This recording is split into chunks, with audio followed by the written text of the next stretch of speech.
hopefully where we're going forward.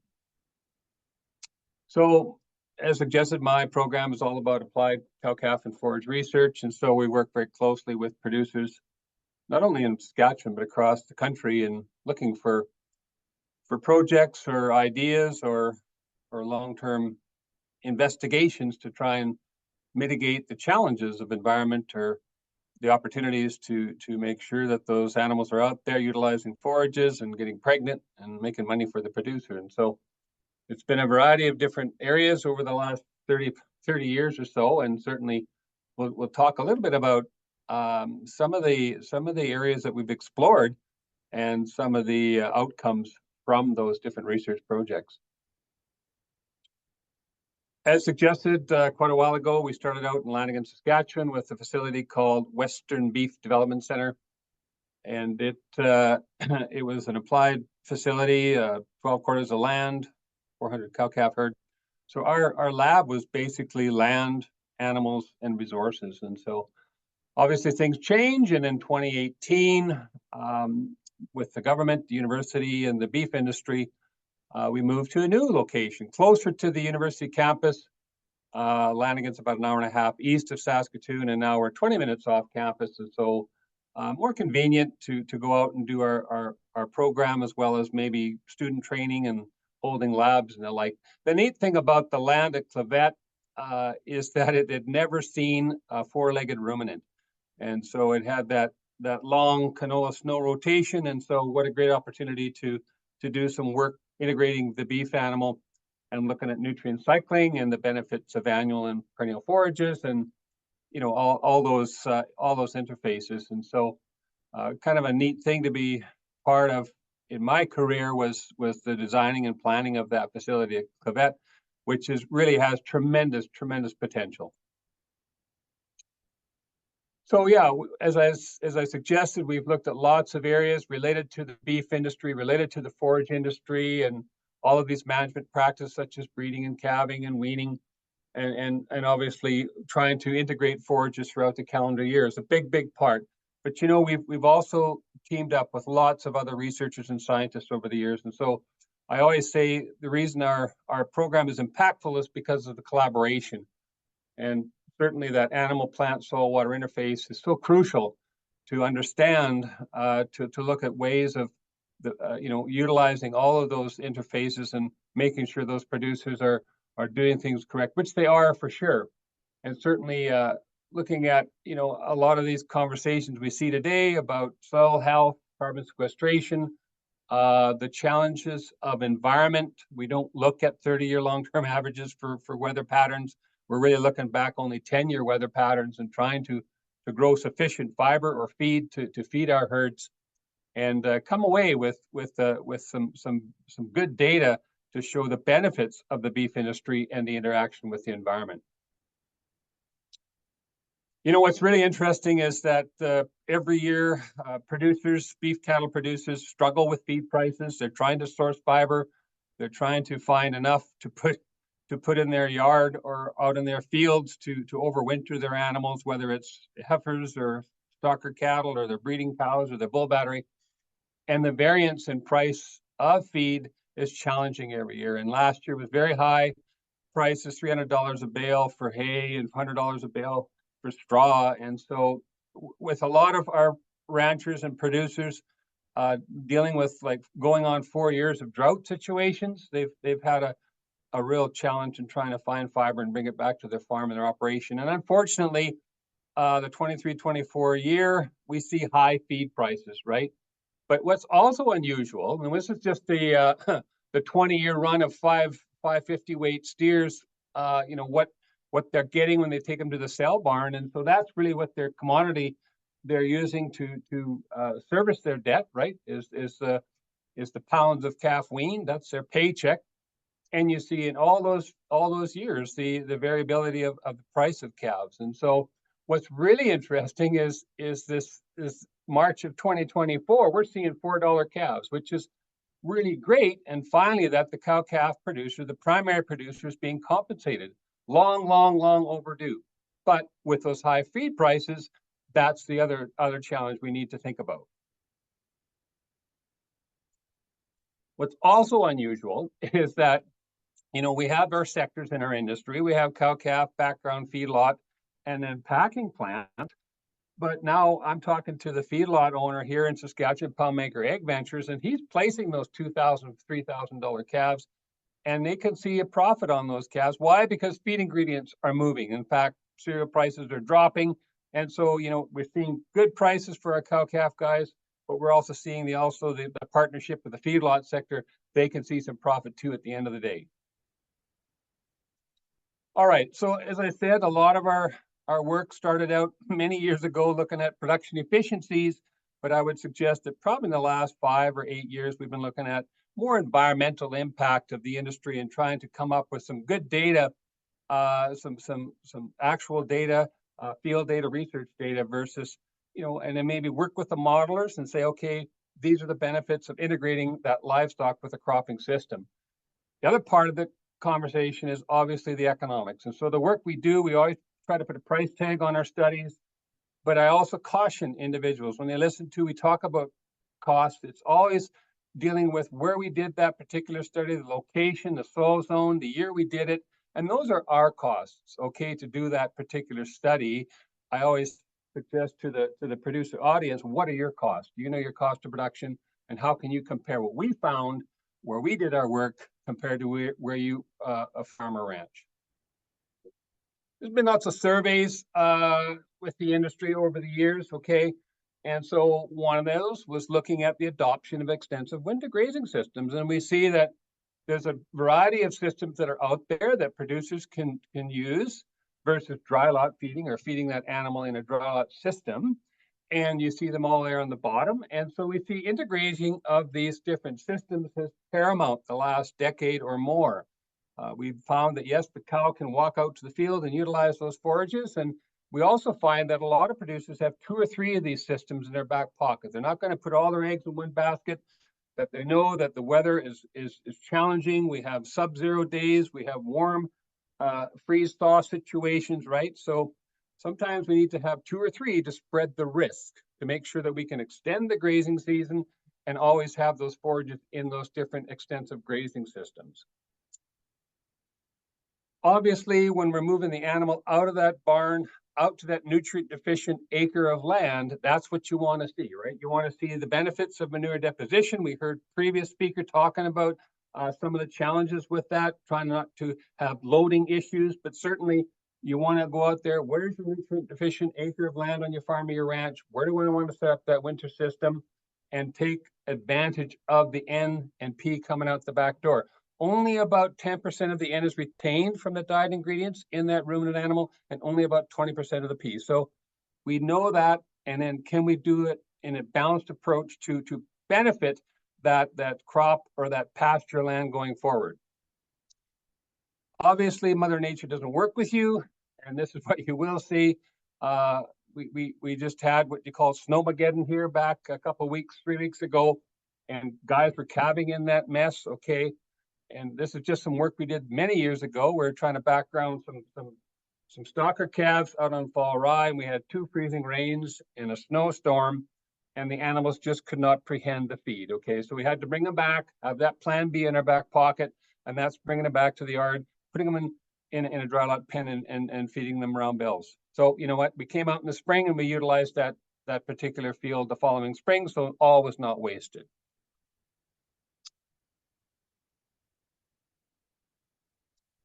So with that idea, we know that generally when we'll take a weaned calf at 5 or 6 months of age, there's what we call a backgrounding period. There we want to grow out that animal on a slow rate of gain, okay? We want to grow out the skeleton prior to it going to the feedlot. So can we do that cost effectively?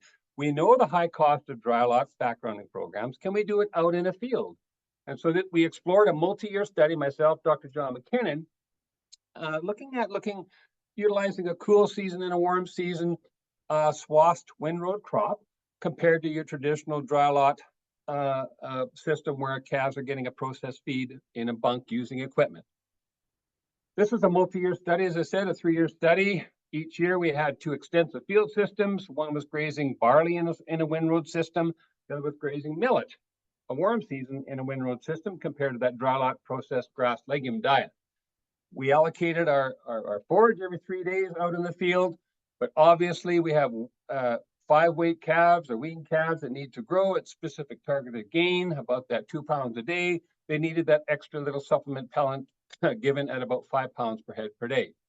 These calves were taken to that backgrounding weight, then moved to a feedlot at the university and put on a feedlot finished diet, okay, up to that 12 millimeter back fat. And so we're actually looking at the effect of the backgrounding system on their feedlot performance. Was there a negative or a positive associative effect of that background program on feedlot performance? Quickly, some of the weights. There you see our 3 systems: barley swath, millet swath, and dry lot feeding, our start and an average daily gain on the right-hand side. We found, you know what? Our barley swath grazed calves actually gained similar to our dry lot calves. And so, yes, there was certainly an opportunity to maybe look at extensive grazing with these wean calves. Can we put that wean weight on more cost effectively? In fact, we're just going to start a 3-year study with our partners at Ag Canada coming up this fall, just further exploring different opportunities to background calves out on fields, reducing that cost of gain. What about the feedlot performance? Well, here you go. Final average weight and average daily gain. There's the start weights on the left, final average gain in the middle, and of course, ADGs. What we found was that those calves that grazed those millet swaths actually had lower gains in the backgrounding. Why? Because there was higher moisture in the millet windrow, and what those barley swath grazed calves were doing were picking off the plant structures, picking off the barley head, getting their supplemental pellet, and actually their nutrient intake was greater than the millet swath grazed calves. So we saw some compensatory when they hit the feedlot, okay, but at the end of the day, all the weights were similar, so no negative effect of the system on final feedlot performance. Some of the numbers that we looked at, we found came away, you know what, our cost of gain, backgrounding calves in the field, the barley, especially the barley swath grazed system, was 41 and 43% less than the millet swath grazed calves or the dry lot calves. And so you really have to think about what is the crop type I want to establish. When do I put it down? What's the stage of maturity? How many days do I want to have out there backgrounding these calves? What's the animal density? All those things. But the bottom line is this going to affect my cost of gain? Just from this particular study that was supported by Saskatchewan ADF, thank you, and Saskatchewan Cattlemen's Association, we came away with some numbers. We know that there's about 1 million cows in our province. If about 800,000 of those calves born to those cows are retained here in the province, and they're put out there in an extensive graze system, be it barley, there could be a savings of 54 million, or possibly that warm season golden German millet could be a savings of 44 million. So, you know, instead of weaning our calves and shipping them to the outside to other provinces, maybe we can retain them and maybe background them more cost effectively and keep those animals here for the producers to make retained ownership profit going forward.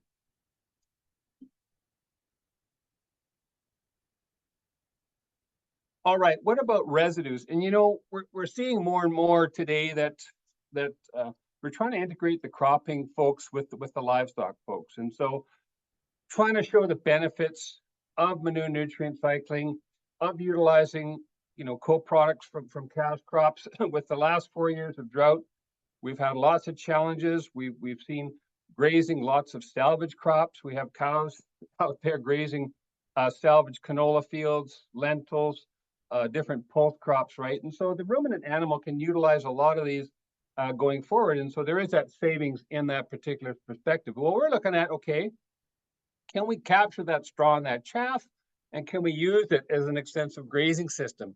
And so some of the crops we've looked at are barley, oats, and pea. Okay.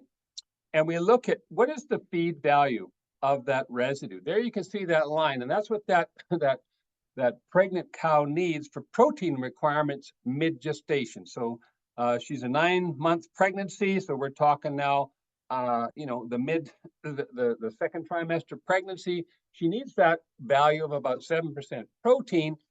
And you can see that most of the chaff and straw from some of those crops that might be candidates is not going to meet that protein requirement. So obviously, it would suggest you need to feed test, and probably supplement. So one of the studies I'll just briefly talk about, we looked at going out there and grazing a pulse, specifically a Performance 4010P in chaff piles compared to a forage oat. That was a beta oat. That's kind of what it looks like. We hooked what we called a hole buncher on the back end of the combine that would collect those straw chaff piles in about 50-pound bunches and would drop them in a windrow going down the field. And then the animals can come out there, can utilize that co-product, that chaff and that straw residue, hopefully not soil it, okay? They're going to get around there and just utilize it. We know now the nutritive value differences between the oat, the pea. Of course, we had 2 field grazing systems in this particular study compared to a dry lot system where we had the cows penned and we're feeding them there. You can see that the oat's a little bit low on protein, whereas that pulse, that pea is pretty good protein level. Remember that 7%, put that in your mind. And of course, what's also challenging is that pea straw chaff was a little bit low on energy. So yes, we had to come in, we had to give that supplement just to balance out that protein and energy deficiency. How do these cows do? And this is a 3-year study. And a lot of our research, we look at the weight change differences, but we also account for conceptus growth, or the weight of the unborn calf. Okay, so we do take that into account. And this is positive body weight change we saw in all 3 of these systems. Okay, on the left is obviously the cows that were housed in the dry lot and fed that green feed bale. The middle is the cows grazing the oat residue piles, and then the pea residue piles. So what we found, what we came away with is that, you know what, you can pick a crop, you can ask, you can collect that straw and chaff, but will the critters actually eat it? And actually there was something in that pea residue that just they did not like. So we know that palatability preference kicks in when animals are out there grazing, and there was some factor, some constituent within that pea residue that just reduced the intake of that straw chaff. But certainly the oat residue system was one that a producer could look at that might work on their farm or their ranch. All right, what about our cost? Again, cows were out there in the field. We saw lower feed cost per cow per day, either grazing oat or pea. But again, the challenge of the cows not consuming that one particular residue, right? So certainly you want to pick the crop that's going to work for your operation. The other interesting thing over the last 10 plus years is the adoption of growing corn in Saskatchewan. Many years ago, we did some early work, some of those early varieties, I would say probably greater than 20 years ago. It was called Amazing Graze out of Baldred Farms, Ohio, right? Where they get 3,000 heat units. Well, I only got about 1,900 heat units at Lanigan, Saskatchewan. So obviously that variety didn't do very well. Well, the companies went back and they made these lower heat unit varieties. And so we see 1,900, 2,100 heat unit varieties that adapt very well. With the rising costs of land prices, corn's really an option. Why? Because it produces 2 to 3 times the biomass that our annual cereals crops do. Okay, so that's really the attraction of maybe growing corn, maybe putting it up as silage, or a lot of producers are actually putting the cows out there and grazing it whole plant. In fact, I just did a lecture here the other day and I had 2 or 3 students come up to me, and yes, they were actually growing corn and using it as an extensive grazing system, and their families have been doing that for several years. However, the challenge with grazing corn whole plant is that the cows, as I mentioned previously, are very selective. And they're going to go out there and they're going to go after the ice cream part of the plant. That would be the cob, okay? And the cob is straight starch. Well, when an animal ingests too much starch, we see some challenges, certainly digestive upset, or something we call SARA, subacute rumen acidosis. Okay, that rumen pH drops below that 5 level, or maybe 5.2, when we get down in that acidotic type environment, and they get this digestive upset situation. So we always suggest, if you're going to grow corn, graze it whole plant, maybe just allocate fresh grazing 3 to 4 days only, and try and have that right stock density of critters out there so they don't get these digestive upsets, and they get a good intake of starch, about 50% starch and a 50% fiber. So make sure they're grazing the plant, the stover, the cob, the stalk. Okay, there's the fiber.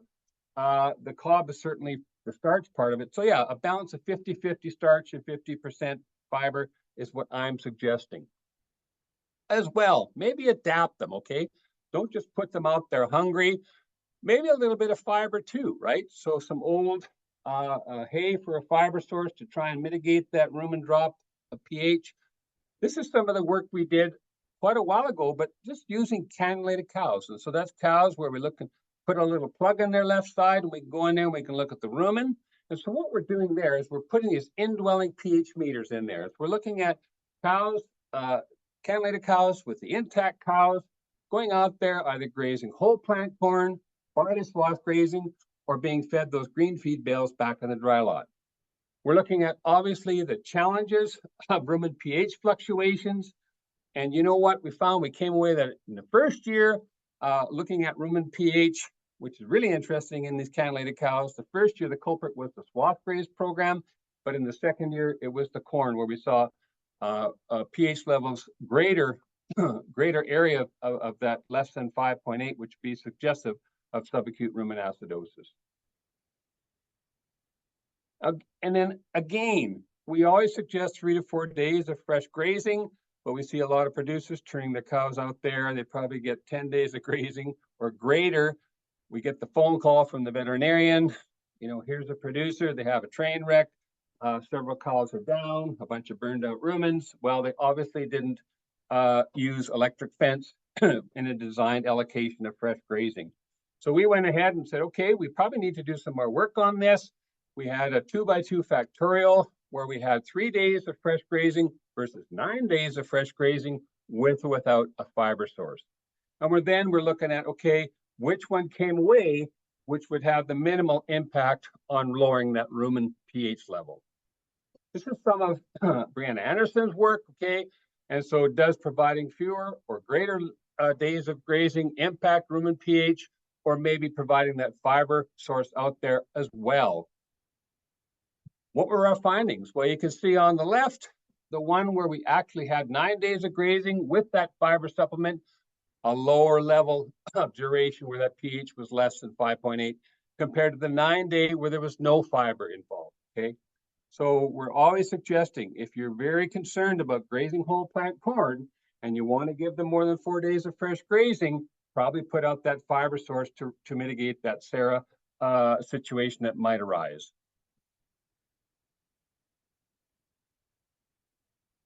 All right, so increasing or integrating the cow-calf system, the beef system with forages is really all our program is about.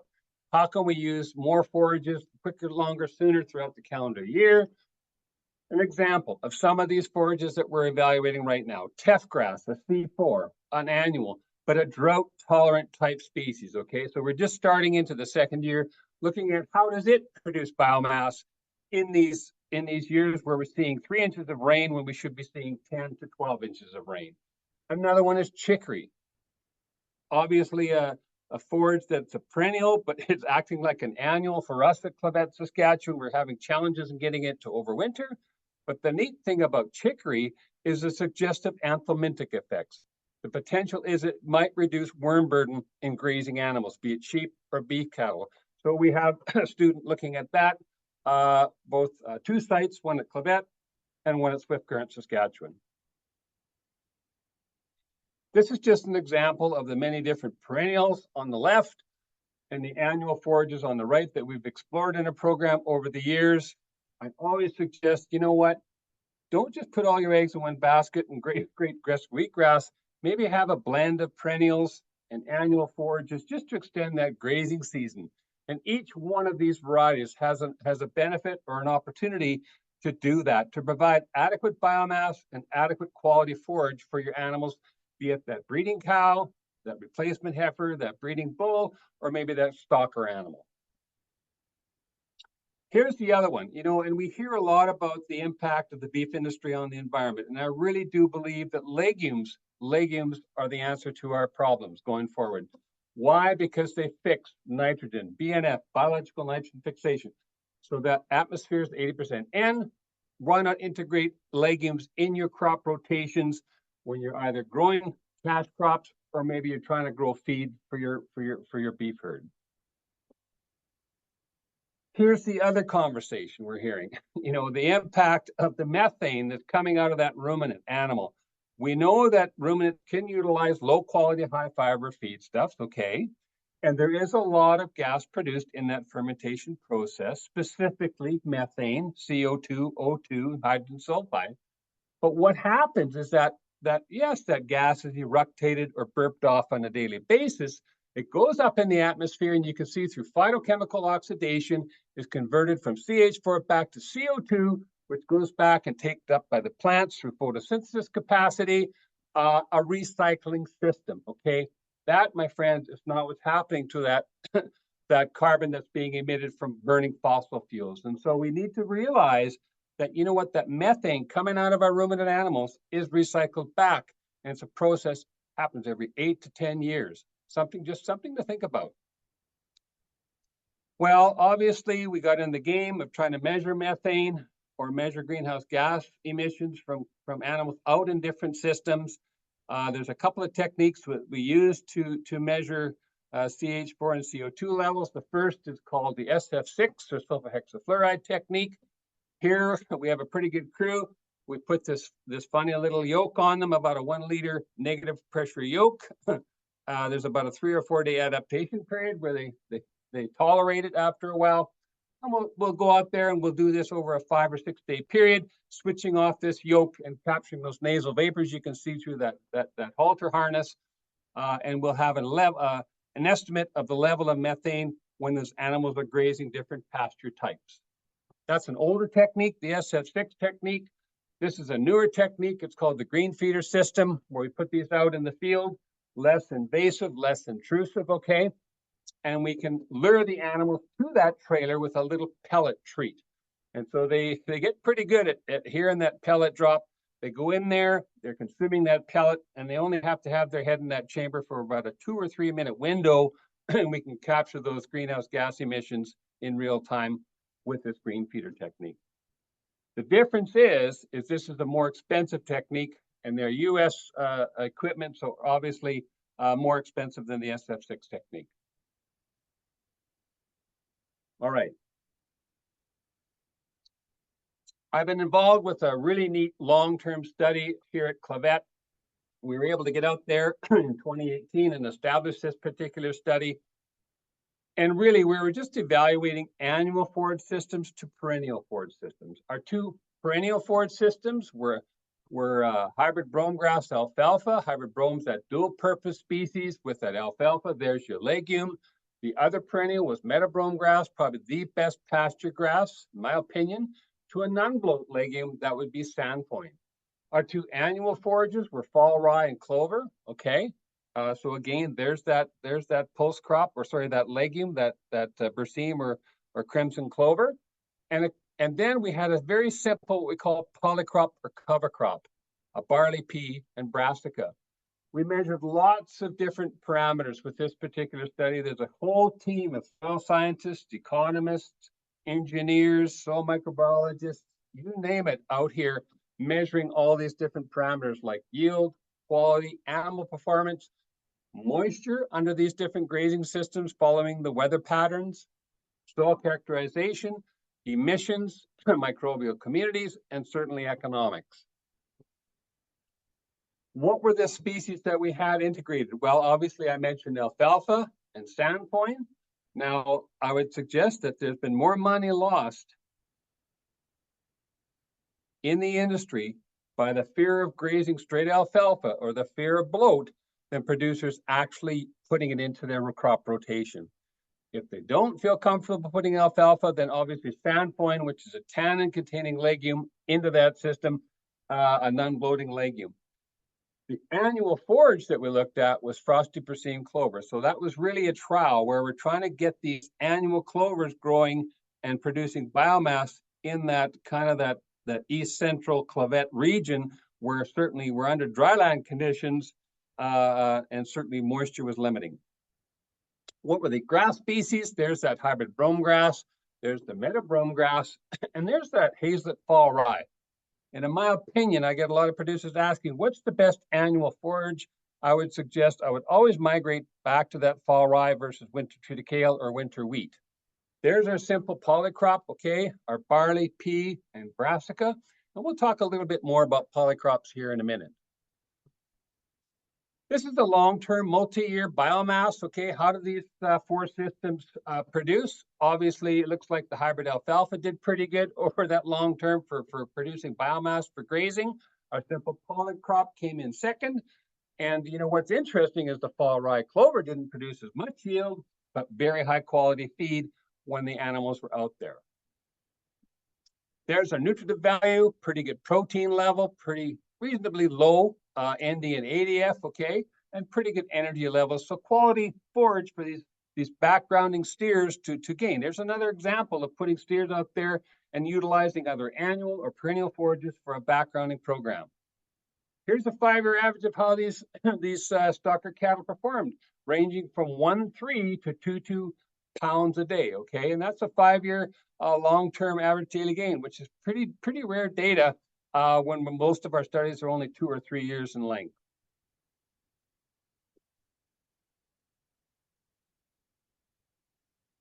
The other interesting thing that we're able to set up with this particular study is that out in 2019, we established this site in 2018, but in 2019, we partnered with our engineers and we went out there and we buried these moisture sensors at different depths. You can see there, 0.2 all the way down to 1.4. Our objective then was to follow different rain patterns, right? And we know that, spring melt and then variance in terms of rainfall in June, July, August, September, and October. And so each of these 12 paddocks out there have these moisture sensors buried at this different depth.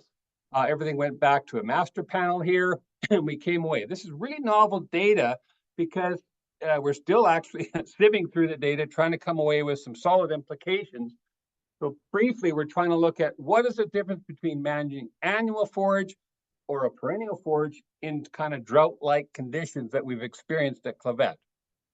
Briefly, here's the soil moisture variance and also the biomass events or the growth events of that one of those annual forage systems. This is the fall rye and frosty Persine clover.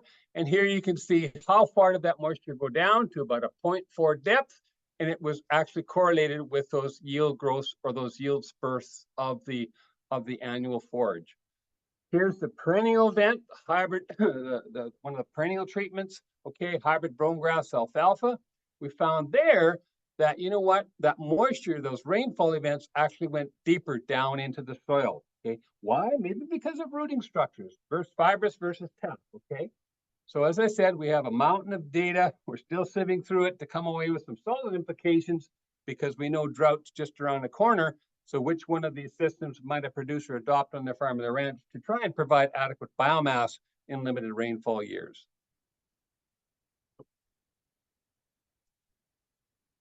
The other thing that's happening too is that we see a lot of new forage mixtures or binary varieties are being sold or marketed by different companies. But today companies don't have to have that grazing study behind their belt before they don't have to have proof that these varieties that they are selling are adapted to the different ecoregions of the province. And so obviously we do small plot work, but it's not the same as grazing work. Grazing brings in all that impact of the grazing animal. A lot of our guidelines maybe have a little dated data in them. And so, yeah, we know that cattle are very preferential when they're out there grazing different forage types. And so we did a long-term study as well. This is some of Cass Sims' work. And so what was the question? Which one of these different treatments that are out there did the cattle prefer? Which one grew adequate yield? And which one actually had good spring root reserves going forward? Again, we had alfalfas in this particular study. We had our non-bloat sandfoin. We tried to establish birds for trefoil and slice of milk veg, but those, as I know, are either a long-term hard to establish or maybe need a little more rainfall. The two grasses that we had were the meadow brome grass, armada, and of course, a Killarney orchard grass, which is a variety out of Manitoba. We know with some of those early varieties of orchard grass, specifically K, we've had some trouble with it overwintering.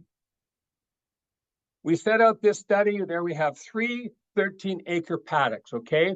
And in each of those paddocks, we established 20 different treatments. So it's kind of like a smorgasbord in a restaurant.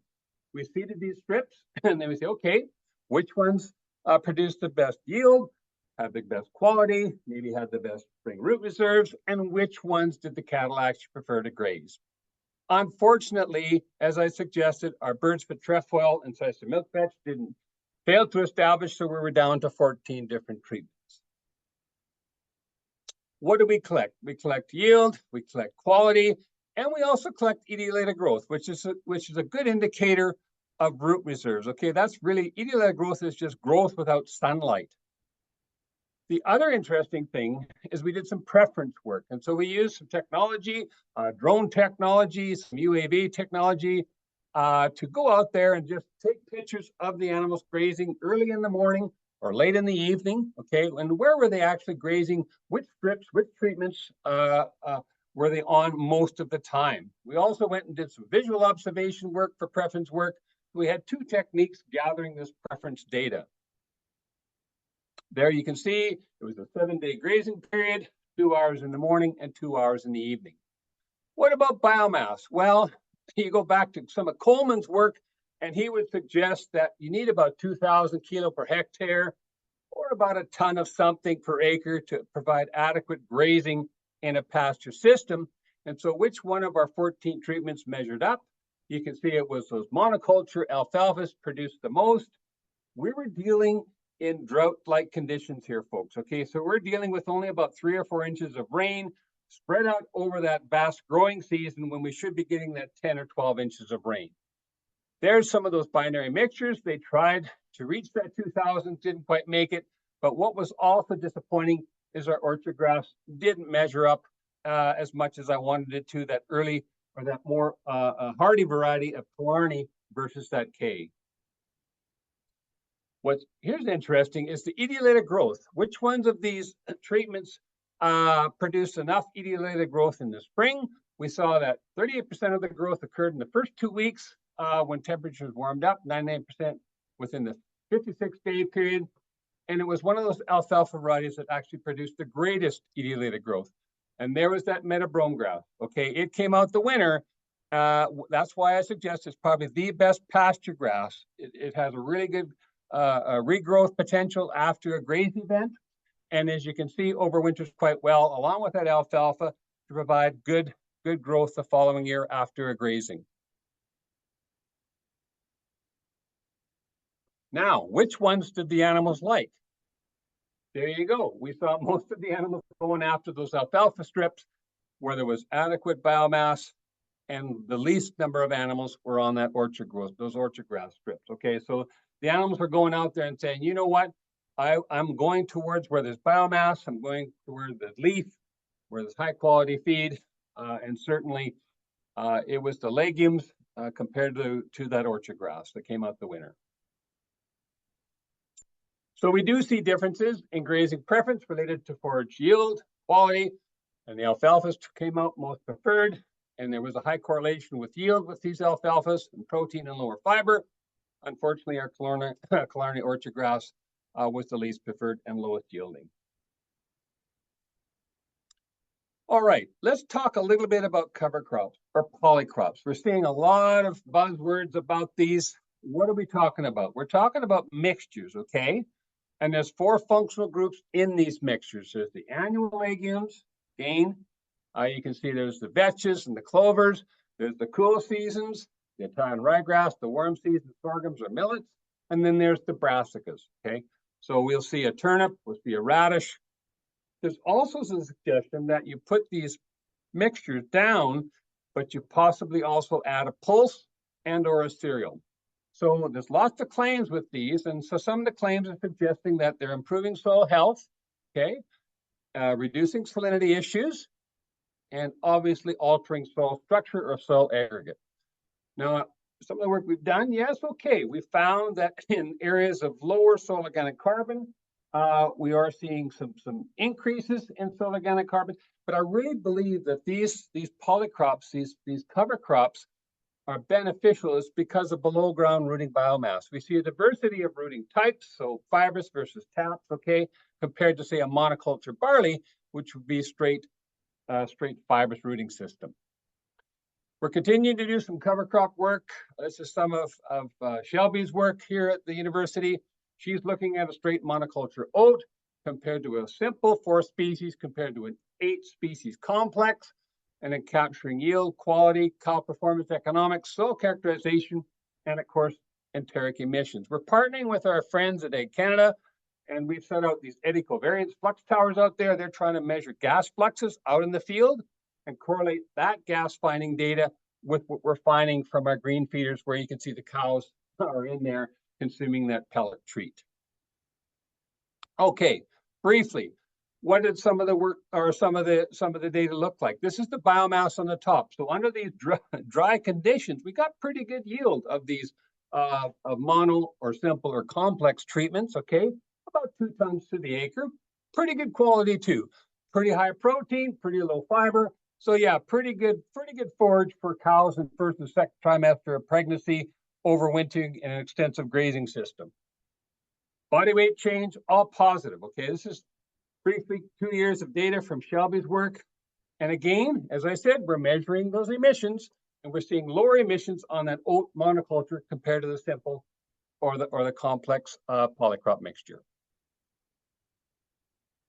Coming away, briefly, think about what variety you want. Look at the adaptation of the variety. Maybe go towards a simple mixture, because some of these high complex mixtures, you may be paying for seed that's actually not going to germinate. So weed pressure is another big thing, okay? So we do see some weed problems.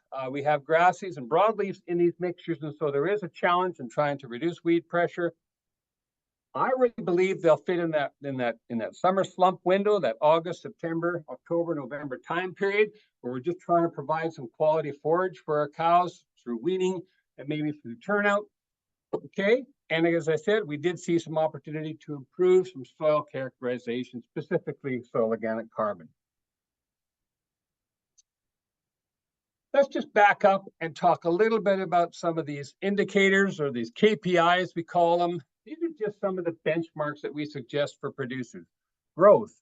You want this pounds of calf weaned. That's the wean weight as percent of the dam weight, should be about 45%.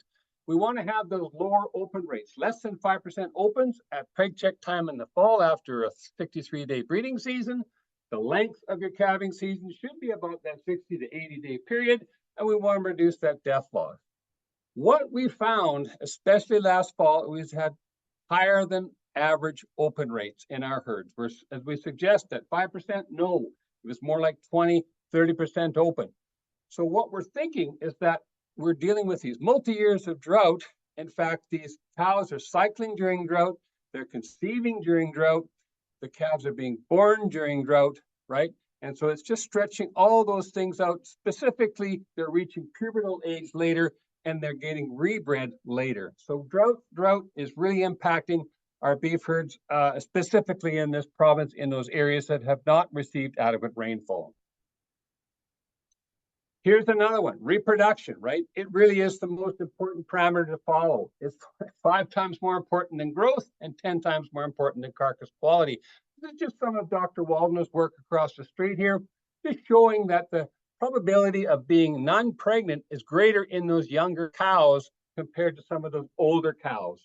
This is the serum copper concentration, okay?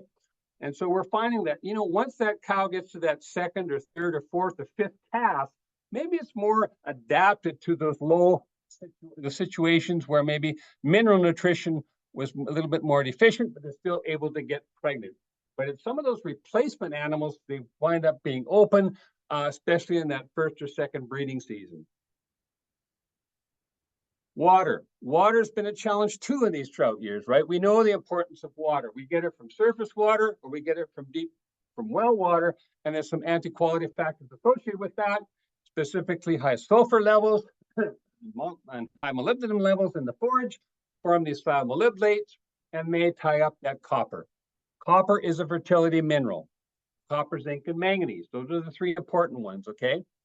And so what can we do to improve water quality. We can aerate to reduce that decomposition process or the eutrophication process. We did some work looking at coagulation. And so we looked at some long-term studies providing water either aerated or coagulated compared to direct access water.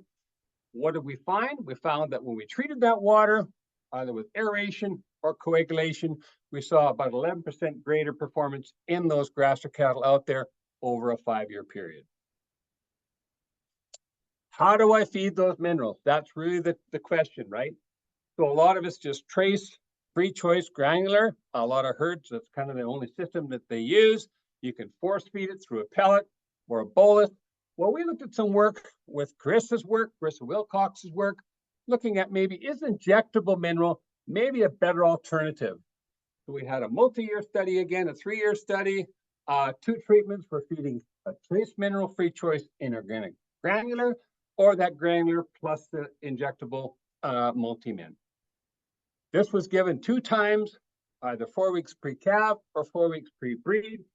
Briefly, we're looking at obviously reproductive efficiency parameters. More specifically, was pregnancy rate improved? And yes, it was, although only numerically. We did see increased preg rate in those cows that received that free choice granular plus that injectable. Just to kind of wrap it up here, what about technology adoption by the beef industry? And I'm just going to focus in on that DNA testing one. That's about 29% of the producers polled. We did some work, I call it applied genomics. We went out and we kind of unconfused Father's Day in the breeding pasture. So using DNA parentage in multi-sire breeding systems, so we see a lot of herds are getting larger. We're getting multiple sires exposed to multiple numbers of cows. Which one is the most prolific bull? Which one is actually steering the direction of your genetic objective of your herd? How do you do that? Well, you figure out the sire verification technique, taking samples of both the calves and the bulls. And what is it? Does it pay? It's a way of maybe finding those bulls that throwing those problem calves, maybe difficult birth. Does it increase the pounds of calf weaned? Maybe it's the selection of your replacements is better because you know which is the sire, okay? And maybe we're going to get rid of those non-prolific sires. This is some of Stacy Domolowski's work. Here we have what? We have 7 different breeding groups, and you can see the variance or the range in numbers of calves sired per bull. In the group A2, one sire was throwing 5 calves, another one was throwing 53, okay? And so that's suggesting that maybe that bull that's throwing 53 is going to be more impactful on your genetic objectives of your breeding herd. Here on C6, you have one bull. One bull is only throwing 1 calf, yet his feed costs are the same, right, as that prolific bull. What about total wean weight per bull? This is wean weight of the progeny from that particular bull. You can see breeding group 2, this guy here, total pounds weaned, 2395 compared to another sire, 920W, 30,000 pounds of calf weaned. So obviously a striking difference. Why? Because he's throwing more calves and obviously contributing more to the profit center of that enterprise. You can also pick out those problem bulls, those bulls that are throwing calves, problem, difficult birthing, all those types of things. This is the scenario, okay? 100 cows, 4 bulls in a breeding pasture. We have 13 hard pulls. 3 calves die after difficult birth.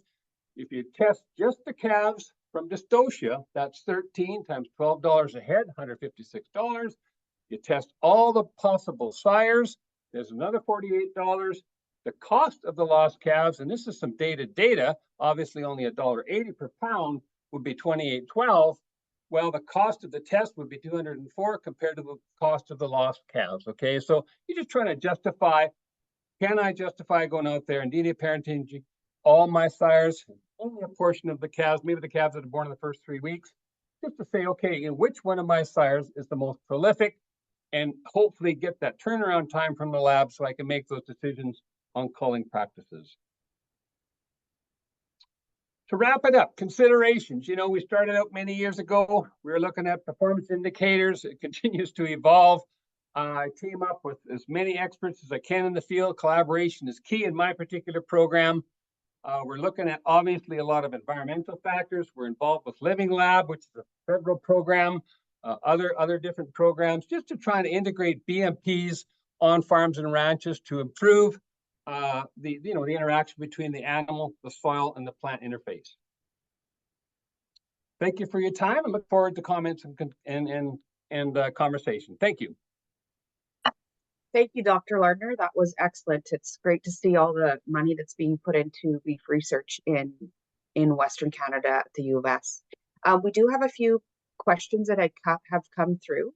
The first one is asking, I would love to know if you have any updates on ergot regulations or ergot research. I know there was some feed issues in Saskatchewan this past summer. Yeah,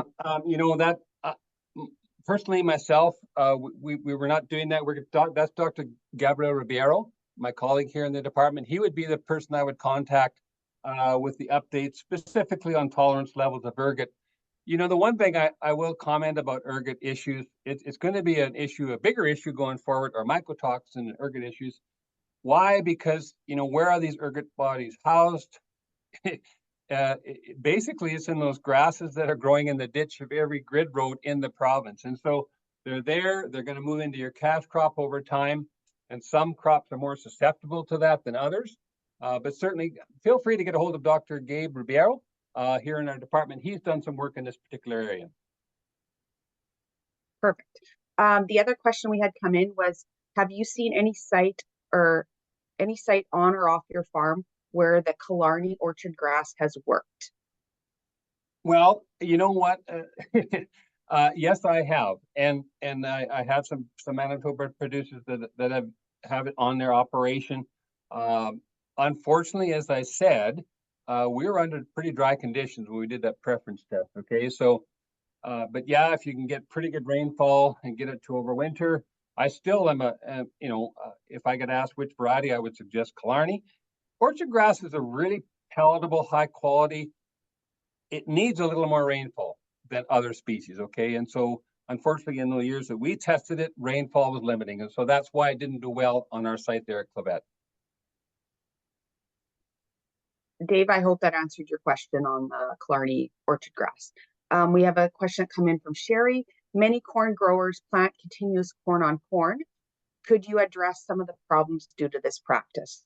Yeah, I get that question quite a bit. Is corn on corn on corn? From our personal observations, residue can be a challenge, getting it reseeded. We had to go out there with a big heavy disc and break up the residue to get that, that particular field ready to reseed. I did find that, they're pretty resilient once they do start to germinate. They will push through a lot of residue or trash on the surface. What we also hear is that producers that grow corn consecutively on the same field, they're taking advantage of those manure nutrients, right? And so they're finding that they're having to have less inputs, and they're taking advantage of the manure coming from the grazing animals. And so that is the reason why they would go corn, say, 3 or 4, maybe 5 years. Okay. The next question from Victor. What is your experience with oxalates in forages and possible negative effects? Yeah, oxalates are a challenge. And I did talk about the dry years, the drought years, back in 21 and 22 and parts of last year. We had a lot of seminars about, ways of trying to find fiber in drought or limited rainfall conditions. And so we saw a lot of producers rolling up ditch hay or flue hay, even kochia, right? So all of a sudden we're feeding kochia to cows. Kochia is a problem, as you know, when you're annual cropping, but it is a potential fiber source, but it does have high oxalates. And yes, oxalates do tie up calcium, right? And so that's the issue. And so obviously I'm suggesting dilute with that high oxalate feed down to 1/3 of total dry matter intake. But yeah, but that's the only choice you have. Well, that's the only choice you have. But if there's some way you can dilute that feedstuffs, just to reduce that level of oxalates, that's probably a strategy going forward. Okay, thank you. We have a question from Gail. Was the hazelnut fall rye sown in the fall or in the spring? Yeah, that's a good question. And I go on about fall rye. We've looked at the hazelnut. We looked at the we're looking at the hybrids now, the Bono and Brasado. There is a lot of propaganda that they're going to outperform some of our older varieties, but that is a winter seal seeded in the spring. So I'm trying to get just vegetative leafy growth, right? So we're putting it down there in that mid to late June-ish time period. 6 to 8 weeks later, we get something to graze, and it does stay vegetative. Fall rye actually acts like a biennial. Is that we at Lanigan, all the work we did with fall rye, it was kind of interesting. Is that we'd get it out there, we'd get out 6 weeks later, we get some grazing, we get a little bit of shot of rain in that fall time period, have a few more graze days. It would actually overwinter, and we'd have some grazing the following year with cow-calf bears. So it actually acts like a biennial. It's a very competitive. But yeah, if you seed it in the spring, you're probably going to get vegetative quality growth. Obviously, if you fall seed it and it overwinters, that's when it vernalizes and you're going to see reproductive. We have another question just come in. How much feed cost is cut if farmers feed corn cob mixture silage to cows? And I'm assuming versus grazing is the question. Yeah, that's, and that's going to vary depending on farm to farm to farm. As I said, the costs that I talk about are the costs that we incurred in the years that we did it at Lanigan, and certainly the systems that we evaluated. I get that question a lot. If you're going to grow corn for grazing, it's kind of a two-way hedge. So if you're fearful of grazing it, you could certainly go out there, chop it, put it in a pile, pack it, cover it, use it for silage. So, in many ways, it's like, how do I get the most utilization of the crop? You'll hear folks will say, I get too much residue left from grazing. I get less residue if I put it up as silage. So if, in my mind, you're saving more money if you're reducing that level of residue, right? So, but the other thing too, I see with a lot of guys that are grazing corn, they have the right stock density.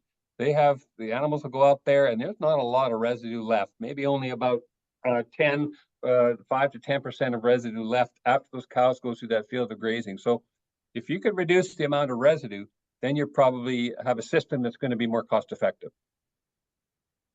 Perfect. Okay, we'll take one last question before we go to break.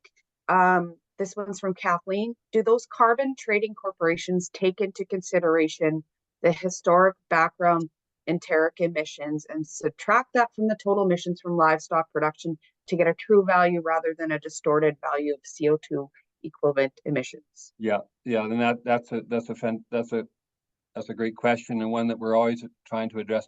So yeah, there's a lot of other researchers in Canada that are looking at trying to evaluate, the level of emissions depending on the system and the carbon sequestered. In my mind, yes, there should be a credit for the carbon sequestered if it's a perennial grazing system, for example, or if that producer is using some system to mitigate GHGs coming out of their cow herd. And I think that yes, over decades of management, there's a lot of carbon in those resources on those farms and ranches that somehow producers need to be compensated fairly, right? So really, it's a technique that we use to measure that carbon that's sequestered and the way we can compensate producers. There are models out there. I'm talking about Holus models specifically with our Ag Canada friends. And so we're working with them to take some of our field data and better improve that modeling process. Perfect. That's an awesome answer.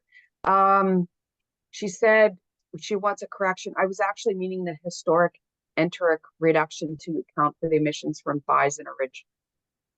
Yeah, that's another good question. We failed to forget that Northern Great Plains evolved. There was millions of bison out here, and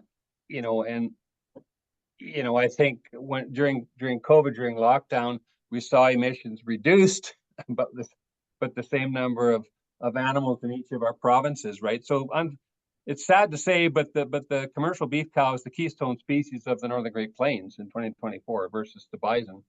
And I think we need to not forget that. I think that grazing ruminant's going to utilize a lot of low quality marginal land and come away with a saleable product, you know, and at the same time, you know, trying to reduce emissions, but also sequester more carbon. Perfect. Great way to end this session.